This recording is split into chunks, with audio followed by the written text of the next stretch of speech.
سفین سے پلٹتے ہوئے کوفہ سے باہر قبرستان پر نظر پڑی تو فرمایا، اے وحشت افزا گھروں، اجڑے مکانوں اور اندھیری قبروں کے رہنے والوں، اے خاک نشینوں،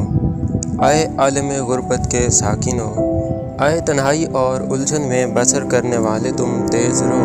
جو ہم سے آگے بڑھ گئے، اور ہم تمہارے نقش قدم پر چل کر تم سے ملا چاہتے ہیں۔ اب صورت یہ ہے کہ گھروں میں دوسرے بس گئے،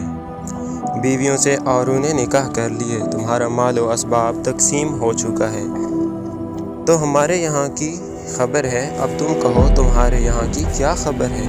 پھر حضرت اپنے صحاب کی طرف متوجہ ہوئے اور فرمایا، اگر انہیں بات کرنے کی اجازت دی جائے تو یہ تمہیں بتائیں گے کہ بہترین زاد راہ تقویٰ ہے۔